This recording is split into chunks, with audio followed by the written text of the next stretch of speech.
this is Freethought Forum, a program by the Atheist Society of Knoxville and the Rationalists of East Tennessee. I'm Alita. And I am Emily.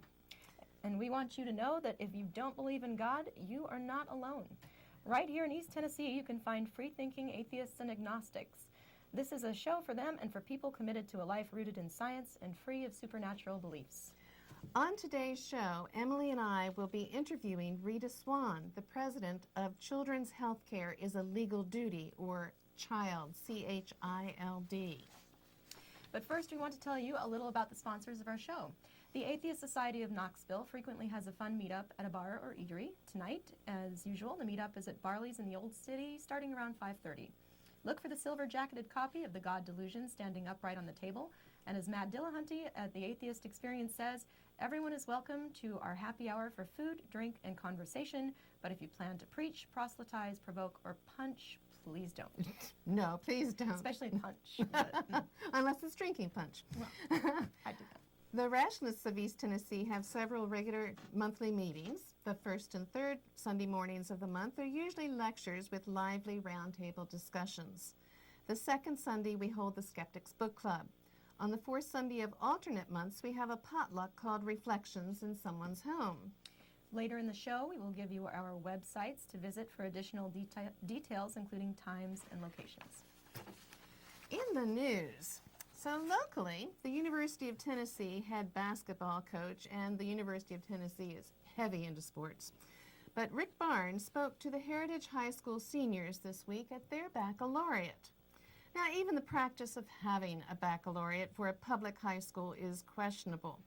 To make matters worse, Barnes told the seniors, and I quote, "Your number one goal should be to be the most God-centered, God-exalting, God-saturated, loving, humble, advanced, justice-seeking, serving more people than you can ever imagine," end quote.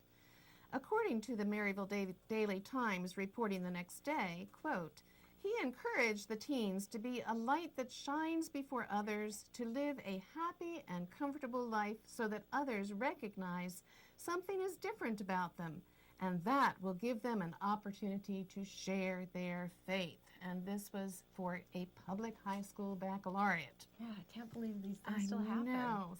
And in Bradley County, Tennessee, speaking of things that I can't believe still happen, the sheriff, Eric Watson, keeps preaching on the department's official Facebook page. American atheists, along with Bradley County resident Jane Doe, are suing since several warnings have not stopped the practice that ignores the separation of state and church. Watson also deletes comments that are critical of his use of the Facebook page to preach about Christianity. Watson is now threatening to countersue American atheists. He claims they are not telling the truth about his use of the Facebook page. Unfortunately for Mr. Watson, you don't get to decide what is true and what isn't. Evidence takes care of that for you. Even more egregiously, Watson learned the identity of Jane Doe and outed her in the local newspaper. Oh, my goodness. Not cool. No, it's not. All right. Well, on tonight's program, we have as our guest, by way of telephone, Rita Swan, the president of Children's Healthcare is a Legal Duty, CHILD. Rita, welcome to Freethought Forum, and I believe this is your second appearance on the show. Yes, it is. Thank you. I'm glad to be here with you. Oh, we're glad to have you. Rita, could you please tell us a little about CHILD and what prompted you to write or pursue? Sorry, to pursue this work? Spoiler. Okay, could you hear that, Rita? Oh, yes. Okay. My husband and I came to it by personal tragedy. We were about lifelong Christian scientists, and in 1977, our only son, Matthew, became extremely ill. We had seen Christian Science healings, what we believed were healings in the past. He had had 3 terrible fevers at least a month apart, and each time we had called a Christian Science practitioner to give what they called treatment, and each time he had recovered. But the 4th time, when he came down with a terrible fever, he simply did not recover. We stuck with Christian Science for 12 days, and during that time, the Christian Science practitioners repeatedly claimed that they were healing him, that they were the authority figures who had had many cases just like this in their many years, and that it was our fear that was causing our baby to be sick. How old was he at the time? Sorry. He was 15 months old when he became sick and 16 months old when he died. And just to be clear, in Christian Science, you can't even use anything like a ice bath or anything like that. That would, I mean. No, any material means to relieve pain are against the theology. So, not just drugs, but it's even simple non-medical remedies, relieve pain or control diet. It's impossible to explain how parents could let their babies be so very sick and still cling to the hope of a faith healing. But there are a lot of pressures on these parents. Of course, to begin with, they do believe that they have seen healings in the past, and they are very predisposed to believe that these healings come from God. They want God to be real in their lives. And so every single healing that they believe they've had is more proof to them that God is on their side and that their methods work. And Christian Science makes God sound very beautiful. Christian Science teaches that God did not make sin, disease, and death. And God is the only power, and God is completely good, and therefore sin, disease, and death are unreal. And yeah, I was going to say, kind of hard to argue with, I mean, yeah, when your child is sick and in front of you, but yeah, that's really sad. I'm very sorry to hear that. You know, this religion is a very 24-hour-a-day religion. It demands constant sanitizing of your mind. You have to persuade yourself that you do not see sin, disease, and death, that you are just persuaded of the goodness of God and that you, child, live in the kingdom of God right at this moment. And you have no information to make a rational decision on. Even getting a diagnosis is opposed to Christian Science theology. They believe that Christian Science and medical science work from opposite standpoints, and you one will works just and one doesn't. hurt your ability to be persuaded that the disease is unreal if you go to a doctor and he says, yeah, you live in a mortal body that's subject to disease, and if you don't do X, Y, and Z that I have been trained in, you will die. And so even if medical science could patch up the problem temporarily, and they believe that medicine is at best a Band-Aid, the doctor would set you up for more disease in the future because you've been showing unfaithfulness. Yeah, and contaminate your mind with his belief that the body is mortal and subject to disease, and that disease is real. And so they believe that the cause of all disease is mental and moral. Disease is always evidence of sin, but they define sin broadly as fear, to include fear. How do they explain that with a 15-month-old baby? What possible sin could a 15-month-old commit? They believe that the little baby's sickness is caused by the sins of his parents. Lots of guilt there, yeah, right? Ouch. Yes, it's very disempowering. You know, it strips the parent of authority, and you're trying so desperately to obey these Christian Science healers and do everything they tell you to do to get your baby well, and they have their prescriptions. You know, they tell you, detach from the baby, let us take care of it, get rid of your some sin in your life? What could it be that is causing this? And one of them thought that it was a quarrel I had had with my father, and I had to write a letter to my dad to patch up this quarrel, and then my baby would get well. And so they have all these promises and programs to keep you busy. And afraid. And, and terrified, yes, absolutely.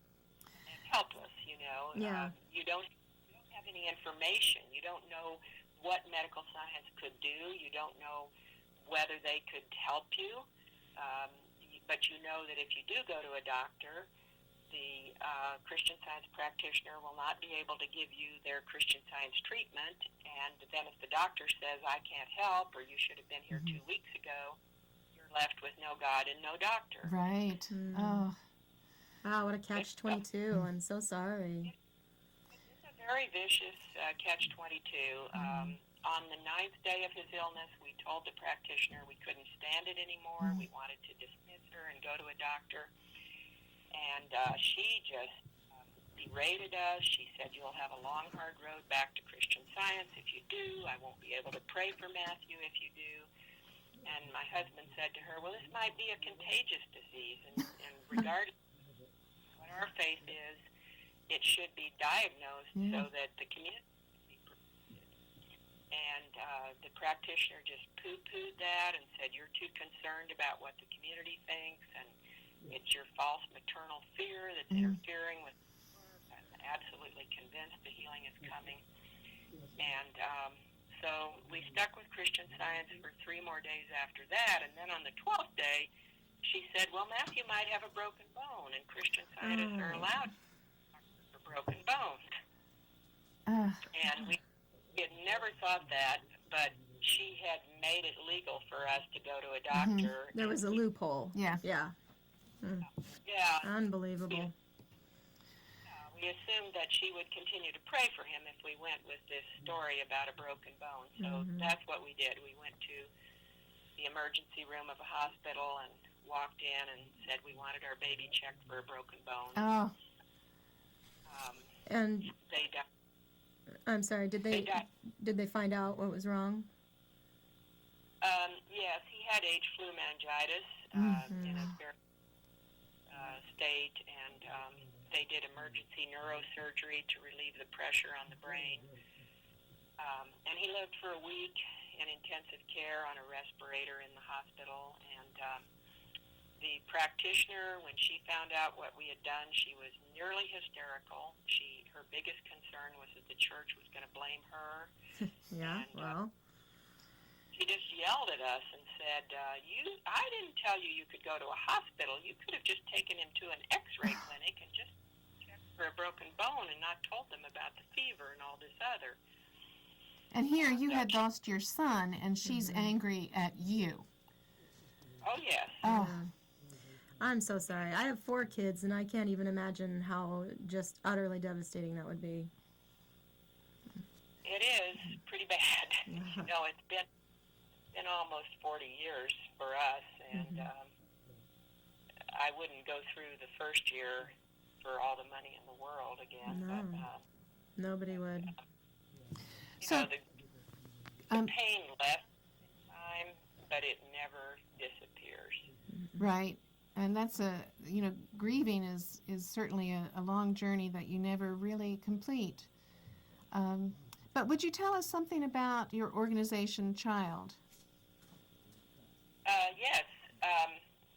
My husband and I never went back to the Christian Science Church after our son died, and within a year we decided that this was a public issue and we were willing to speak out about it. And it took us nearly a year to get the media to pay attention.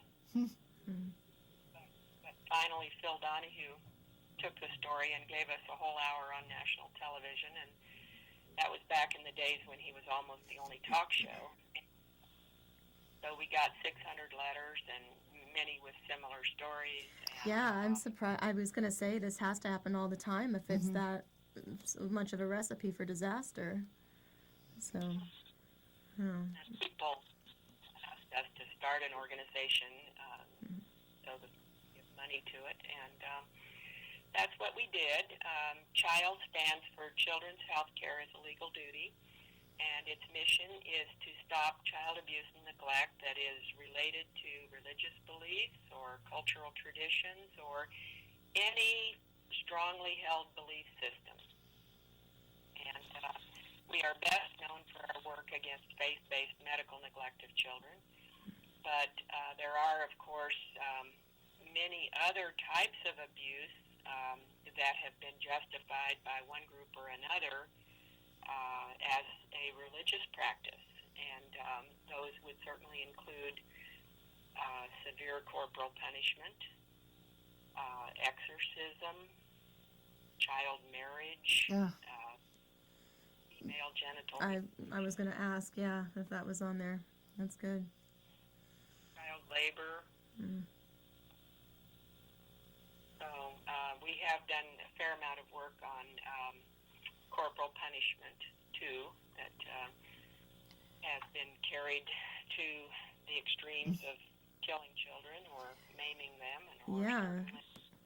I could not believe that Michael Pearl, I believe is his name, that To Train Up a Child advocates beating, I think, babies as young as 6 weeks old. That is so horrific. I can't even comprehend it. It's unbelievable what Michael Pearl says, and he sold millions of copies. It's horrifying. He has no degree in child development. He says that he is promoting the same methods that the Amish people use to train their mules. Children aren't mules. And maybe little head desk there. No. And maybe mules shouldn't be treated that way. Yeah, either. no kidding. Even the mules are like, no. I wouldn't give that guy a goldfish. Right. He says that God tempted Adam and Eve in the garden. You know, God put out this tree with the forbidden fruit and told Adam and Eve not to eat it. Well, okay, so God deliberately set forth a temptation in front of them. So he says, do the same thing with your baby. Put a toy out in front of the baby, and then when the baby goes and reaches for it or crawls toward it, then you whip the baby with. And, isn't that straight out of, what is the science fiction book? What is it? Where they punish the lower, like if they reach for a book, they shock them or something. It's like, can't think of the name all of a sudden. I'll probably yell out in the middle of the program later. And Mike Pearl is in Tennessee, too. Oh, well, Tennessee is notorious. Oh, is it really? But you actually had a recent legal victory here in Tennessee. Mm-hmm. Could you tell us about that? Oh, yes. We are quite proud of that. And it was a very, very long struggle. In 1994, Tennessee enacted a religious exception to felony child abuse, neglect, and endangerment, including aggravated child abuse, neglect, and endangerment. And the definition of this crime is acts that result in serious bodily injury to a child, and acts that are especially heinous, atrocious, or cruel, or involve torture of the child. That's part of the definition of aggravated child abuse, neglect, and endangerment. And yet, the Tennessee legislature passed a religious exception allowing parents to do that severe harm to a child. And it had been decades, right? It had been the law for decades. Well, it was enacted in 1994. Yeah. It was presented as a floor amendment in the last days of the session. It didn't go through committee. It didn't have any public hearings. There was no debate or discussion on the floor. The prime sponsor just told the senators, the amendment was offered by the Christian Scientists saying that it ensures that they are protected. I don't have the amendment in front of me, but it was offered by that group, and that is the reason I put it in. He didn't even have the amendment on his desk when he stood up and told the senators to vote for it, and it passed by voice vote. And then the same day, it went over to the House, and Representative Napier told the House, the amendment is relative to the Christian Science religion, which I have no objection to, and it passed by 94 to 0. Oh, my goodness. No consideration for the welfare of children at all. And then in 2002, 15-year-old Jessica Crank died of bone cancer in Loudoun County. And her mother, Jacqueline Crank, was an evangelical who also believed that prayer could heal. Mm-hmm. And so she hid the child from authorities who wanted her to get medical care for about 4 months before the police caught up with them. And during that 4 months, she relied on prayer and ritual to heal the child. But she wasn't a Christian Scientist. She was following an itinerant preacher that went all over the country. Mm.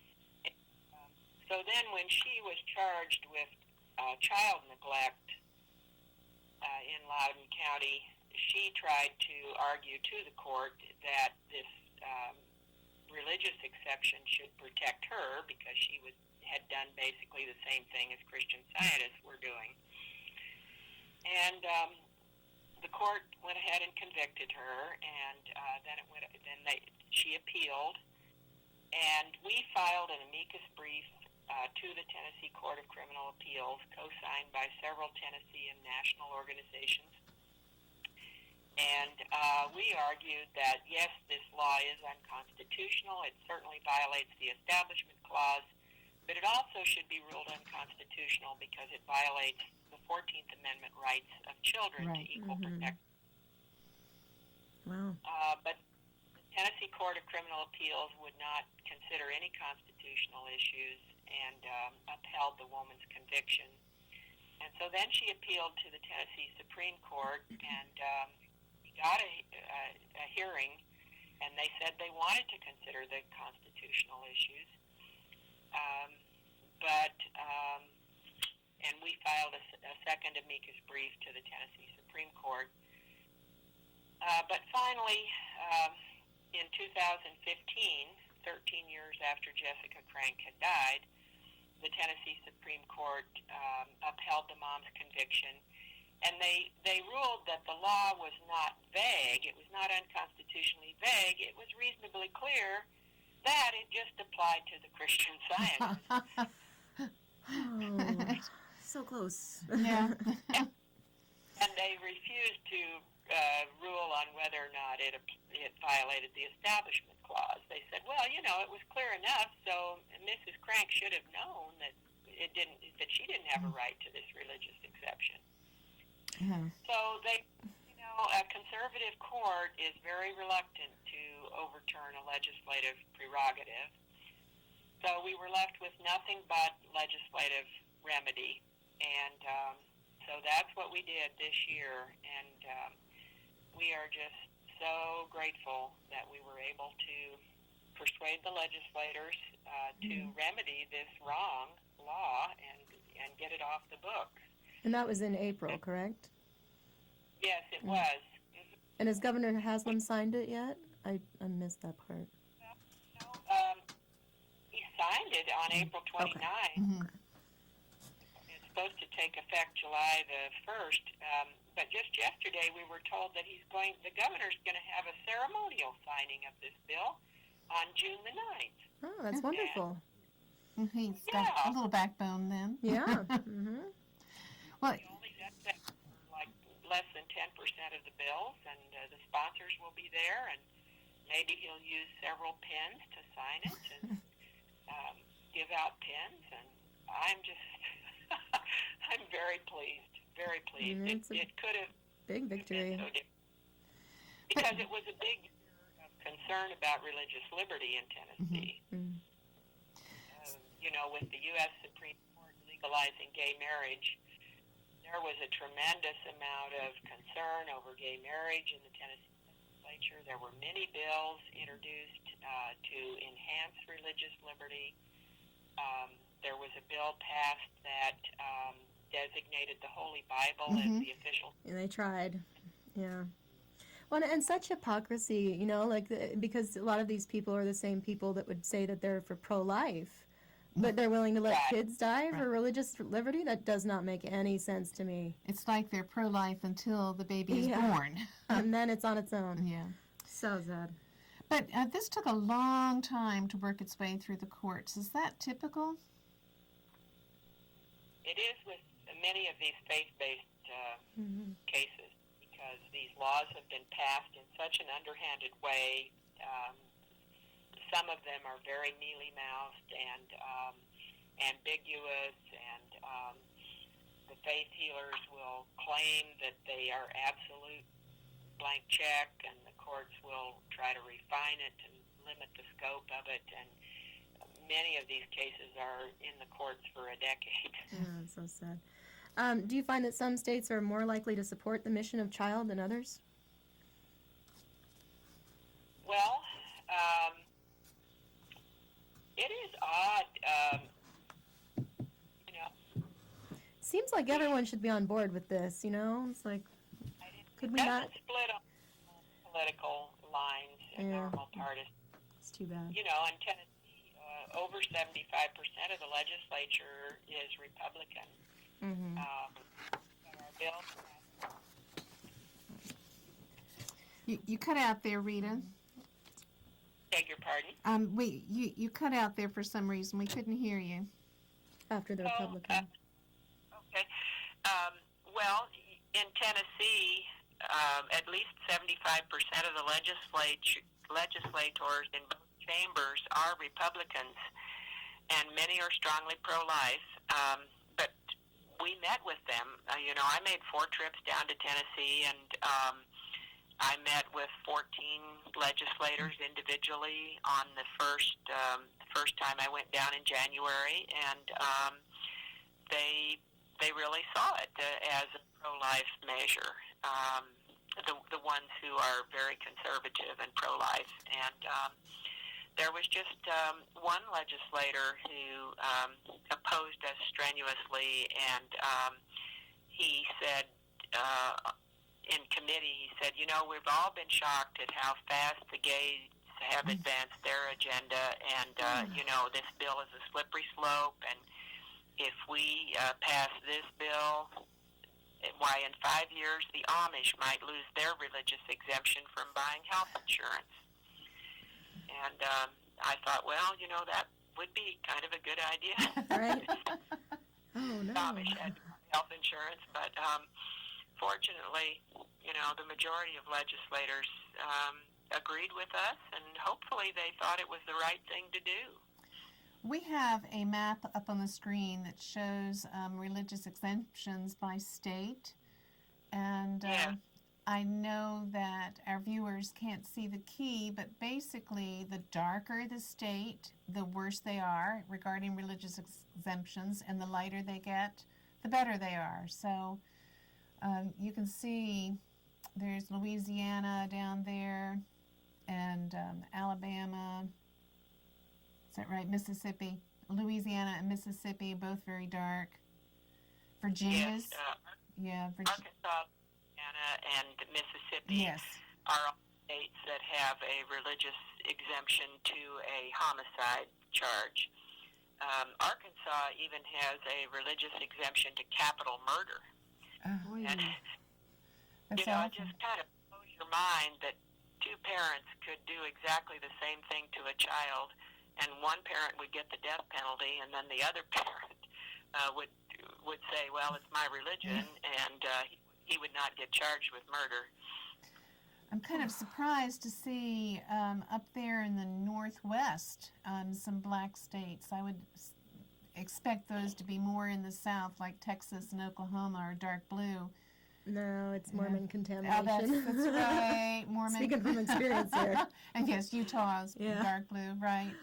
Yeah. Well, Idaho is a very conservative, pro-religion state, and they do have a religious exception to manslaughter. The anomaly is Washington State, and Yeah, that one Washington doesn't State is supposed to have the highest percentage of secular people in the country. Right. And yet they have allowed a religious exemption to criminal mistreatment and second-degree murder to be enacted in their state. And again, it was done in a very sleazy, underhanded way. It did not go through committees. It didn't even get discussed on the floor, which is just amazing. But there were big child abuse bills in the House and Senate. They had different provisions in them, and so a 6-person conference committee was appointed, 3 members of the House and 3 members of the Senate, to work out the differences in the 2 bills and come up with one bill.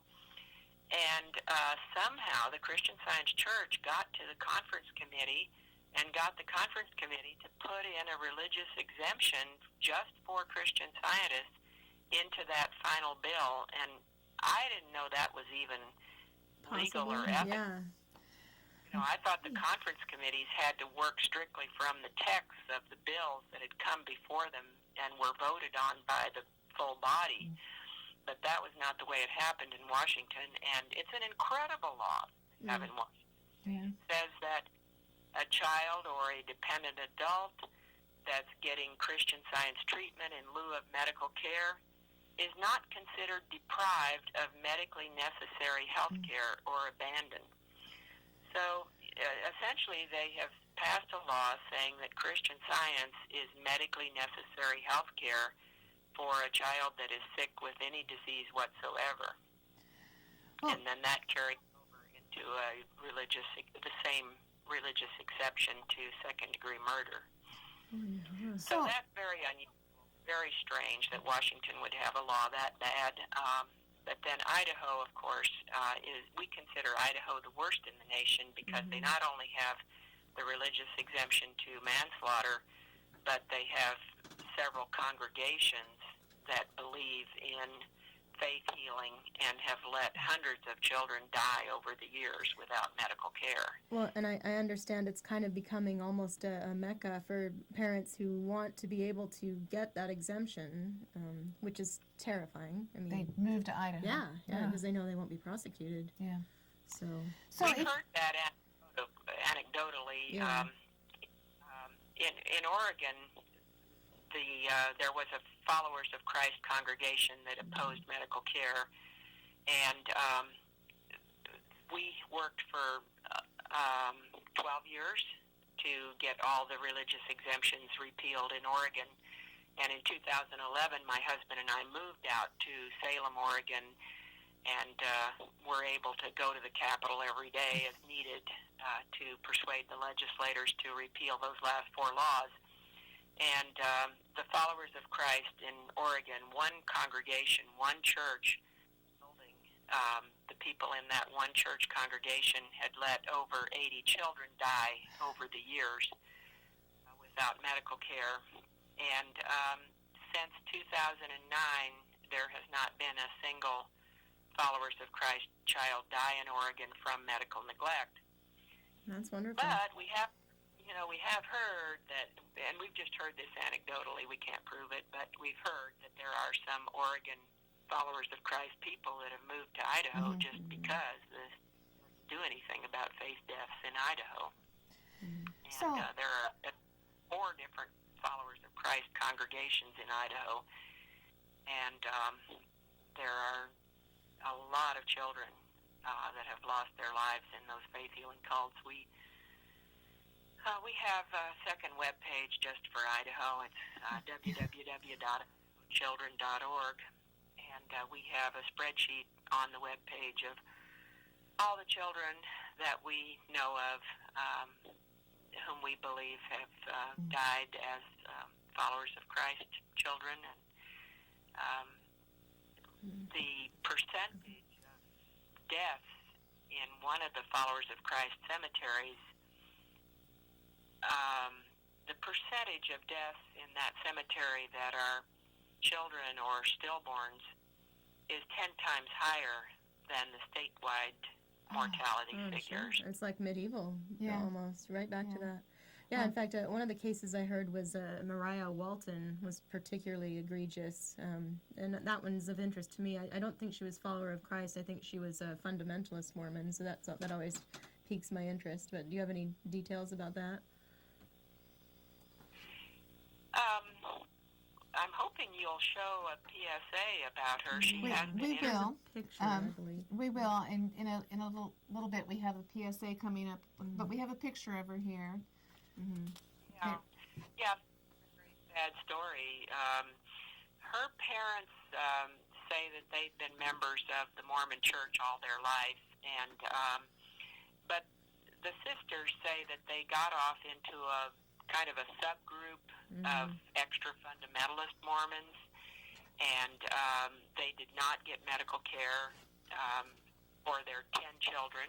Oh, boy. They were homeschooling all these children, and Mariah was turning blue and passing out regularly, and the parents were having the other children gather around her in prayer circles to pray. And it wasn't until Mariah became an adult at 18 years old that she saw her first doctor. But I believe the problem was relatively simple. Well, if they had taken care of it when she was young, it would have been simple. But I understand that's not the case anymore.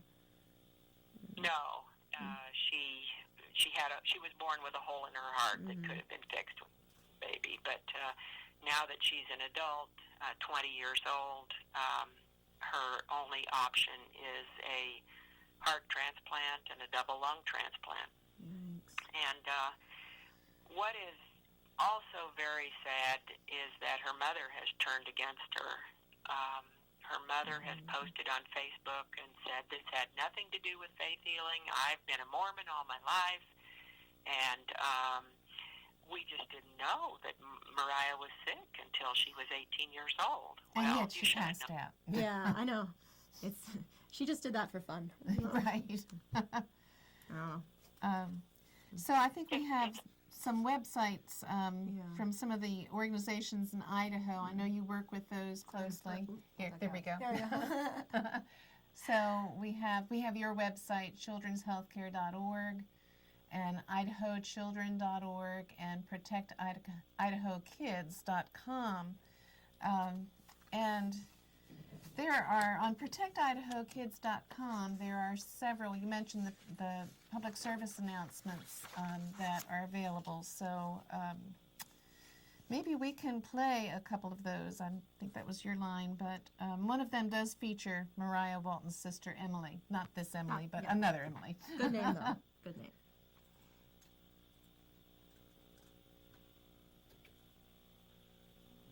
Idaho's religious exemption laws allow parents to let their children die by denying them medical treatment. These children suffer immensely because they're not offered relief from their pain. My sister Mariah is a prime example. Her life has been racked with pain. She passed out frequently and turned blue from the lack of oxygen, and now she spends far too many days in emergency rooms. Her condition could have easily been treated at an early age. Go to our website to see how you can help us stop this suffering and let them live.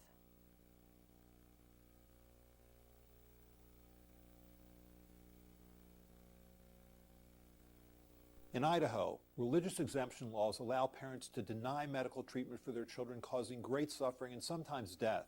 Children deserve to live a full, happy, healthy life.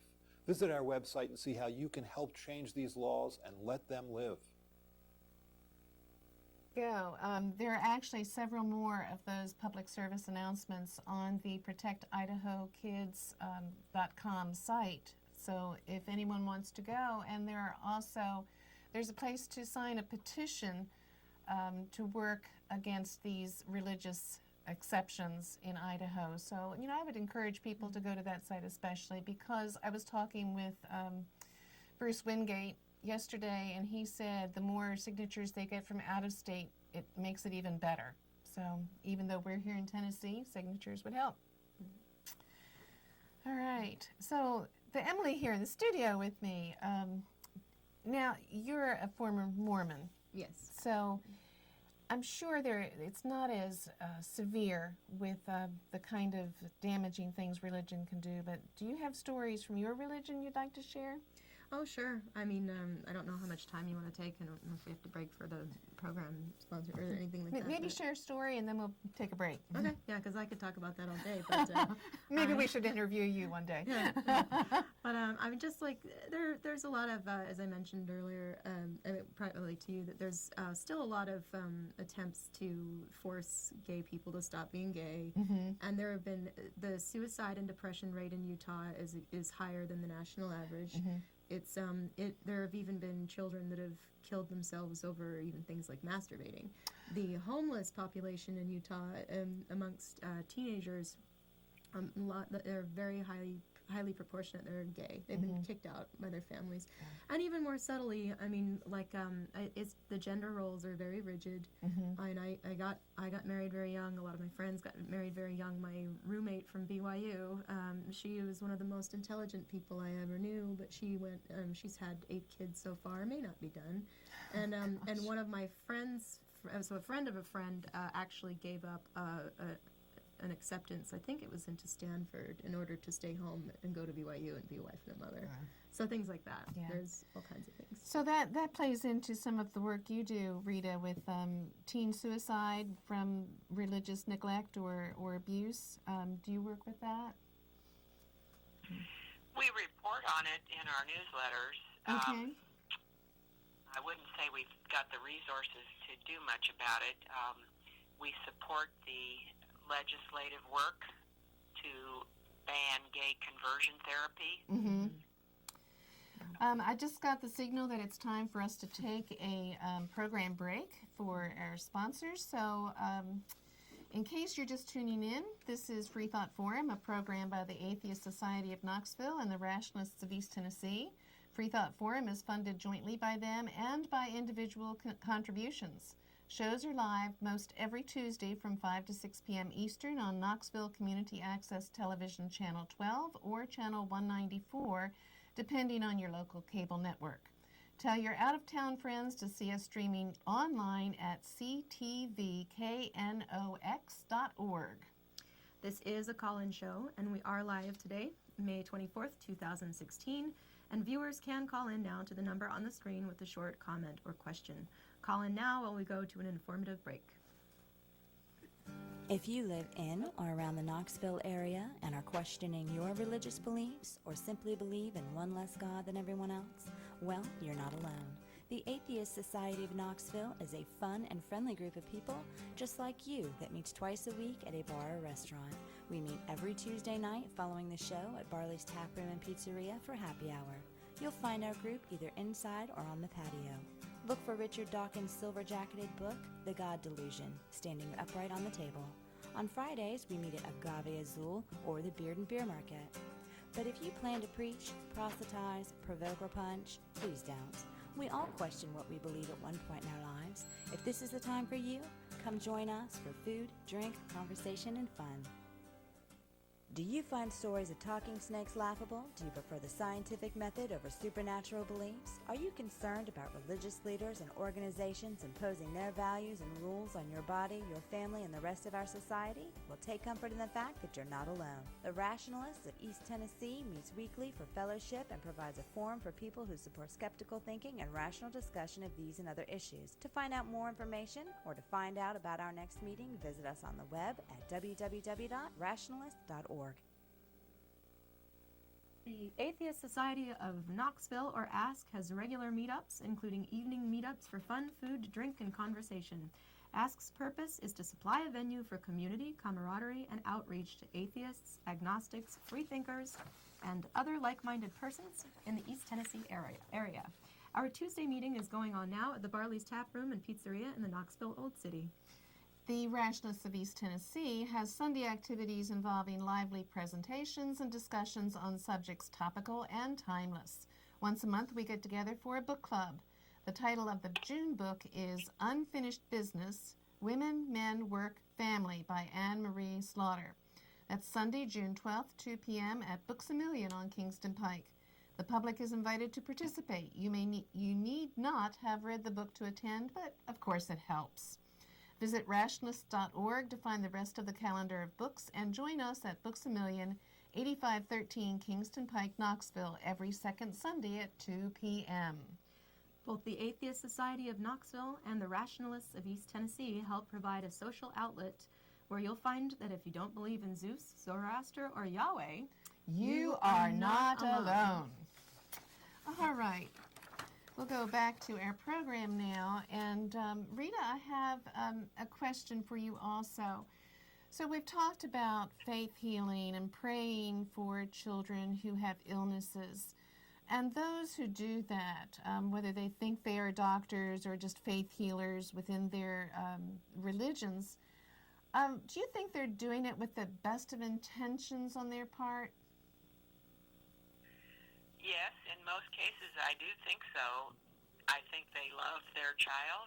I think that they believe that they're acting in the child's best interest. The trouble is, love is just not all it takes to be a parent.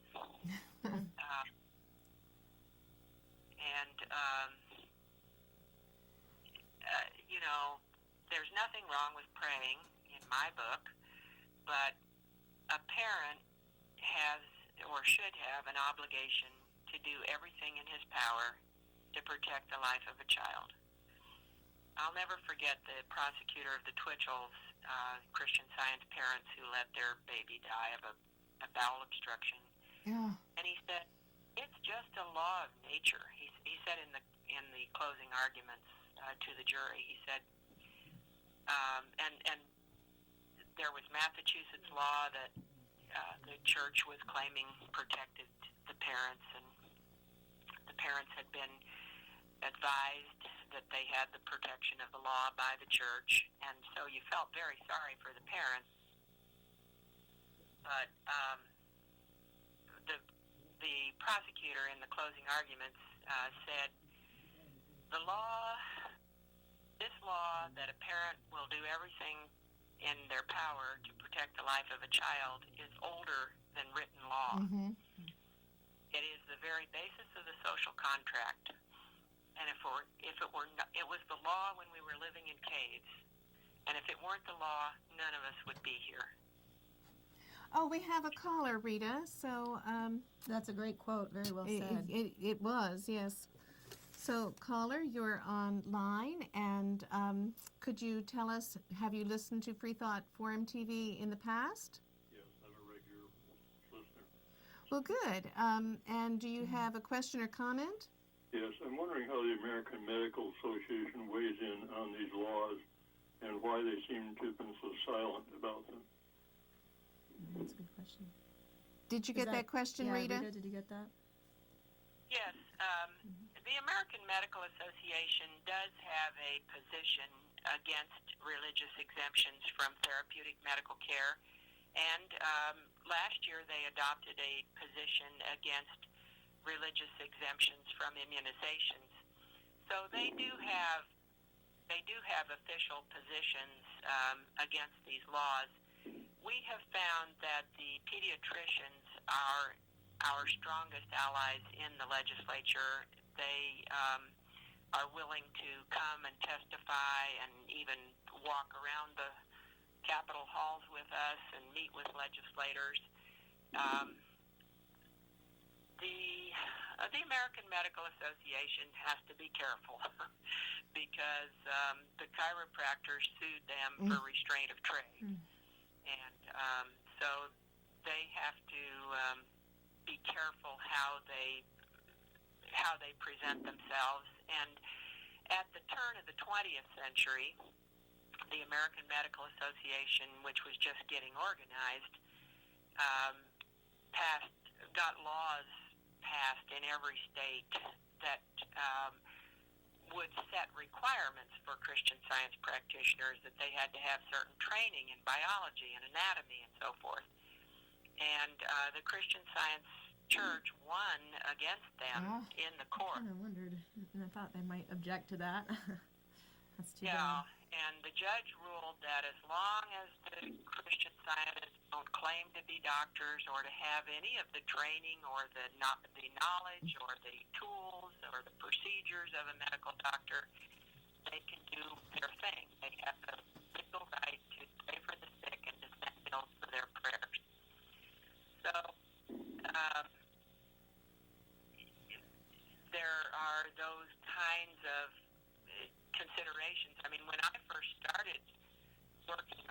issue, the medical profession was very scared of getting involved, and they would say to me, doctors would say to me, well, you know, Darwinian evolution, they'll just, these Christian scientists will just die out by the law of the survival of the fittest. By letting their children die. Yeah, that doesn't seem ethical either.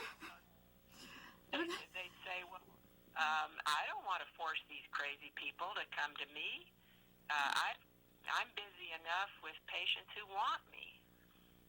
So it took years before we got the American Medical Association to take a position. Mm-hmm. Well, does that answer your question, caller? Yeah, there's one other thing. There is an organization whose name is something like Physicians Against Fraud in Medicine. That's been very vocal about some things, and I'm wondering if they might be an ally. And if some of these laws and practices could not be declared fraudulent. Yes, there have been organizations formed periodically that are specifically dedicated against health fraud and have helped us with our mission. Again, that's a needle to thread legally. The U.S. Supreme Court has ruled that men may believe what they cannot prove. So the Christian Science practitioners and preachers, you know, they have a First Amendment right to say medicine is of the devil and God can heal everything and you're a sinner if you go to a doctor and all kinds of stuff like that. So the parent has a different level of legal responsibility than the preachers do, unfortunately, or fortunately, depending on your... Yeah. Well, thank you very much, caller. Thank you. So, Rita, I have a question for you. If you suspect that children are being abused or neglected for religious reasons, what should we as ordinary people do? Call Child Protection Services and report your information. In every state, Child Protection Services has the authority to intervene. Mm-hmm. It's just parents themselves don't necessarily have a duty to get the medical care on their own initiative. Okay. But they could force the parents to, well, I mean, what do you mean when you say intervene? Just, like, could well, they, yeah. If you make a report, Child Protection Services has a legal right to investigate the case, and if the child needs medical care, they have the right to go to court and seek a court order for medical care. How often does that happen, and how long does it take to get the court order? It can be pretty efficient, but family court records are sealed, and so nobody knows how often it's happening. Okay. That kind of makes sense. Well, we have a few more minutes. Rita, is there anything important that we forgot to ask you that you'd like to share with our viewers?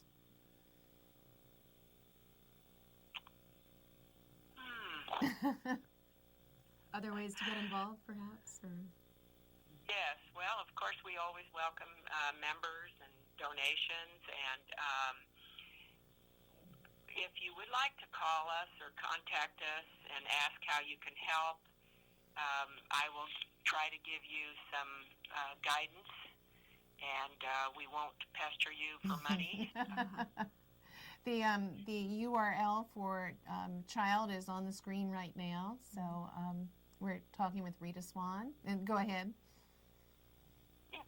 Well, you know, depending on what state you live in, you can be very helpful to us.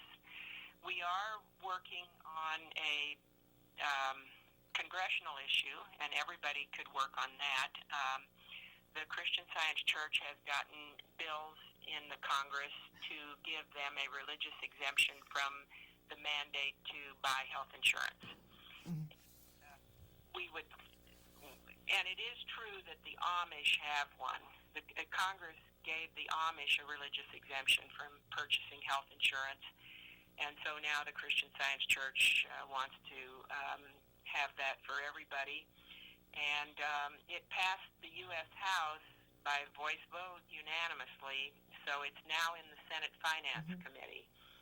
And if you have a senator on the Senate Finance Committee, that would be wonderful for you to write your U.S. senator and ask them to oppose this bill to grant the religious exemption to everybody.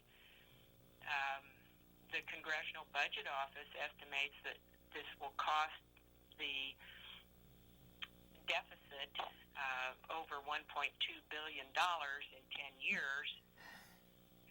And, you know, there are all these people in Congress that are so concerned about the deficit, but they don't seem to be concerned about a mere $1.2 billion. Or health care. For protecting children's lives. Boy, if this, it's a good thing the program's almost over because I need to take a Weep for Humanity break. Sheesh, that was rough. Oh. So, So please do contact me. You can write me at admin, ADMIN, at childrenshealthcare.org. Tell me what state you're in, and I will quickly figure out if you can help with state legislation or if you could write to your U.S. Senator and urge opposition to this bill. It has an unbelievably Orwellian name. It's called the EACH Act, and EACH stands for Equitable Access to Care and Health. Equitable access, which means no access for some. Well, for wishing really hard for some people. Oh, that's terrible. Oh. Congress think up cute names for their bills. And they're often diabolically Well, Orwellian different. is a good description, yes. Well, Yeah.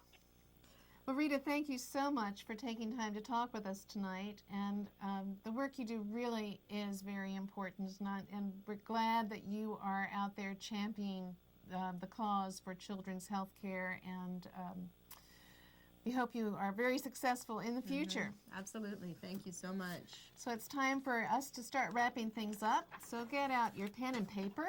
This has been Freethought Forum, a program by the Atheist Society of Knoxville and the Rationalists of East Tennessee. I'm Alita. And I am Emily. Please send us your feedback. Leave voicemail at 865-272-9060 or email us at freethoughtforum@yahoo.com. You can see this show on Tuesdays from 5 to 6 p.m. Eastern Time on this Knoxville station and at 2100 Greenwich Mean Time at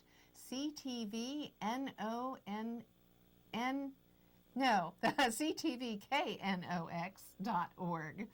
We would like to thank our viewers and send our thanks to Sam, Lee, and Carl for technical support, to the staff at CTV KNOX, see, I almost did it too, and to our caller. Nuns, those who identify with no religion, are the fastest growing religious group in America. Right here in East Tennessee, the Atheist Society of Knoxville and the Rationalists of East Tennessee are places you can find fellowship and fun. And you are not alone. And I hope you will join us at Barley's in the Old City. And I remembered the book. I think it was Brave New World. Oh, Got great. There. I'm glad you remembered it before the show was over. Sure. So, Pick up a couple of seconds. thank you very much, viewers. Thanks for joining us. Yes.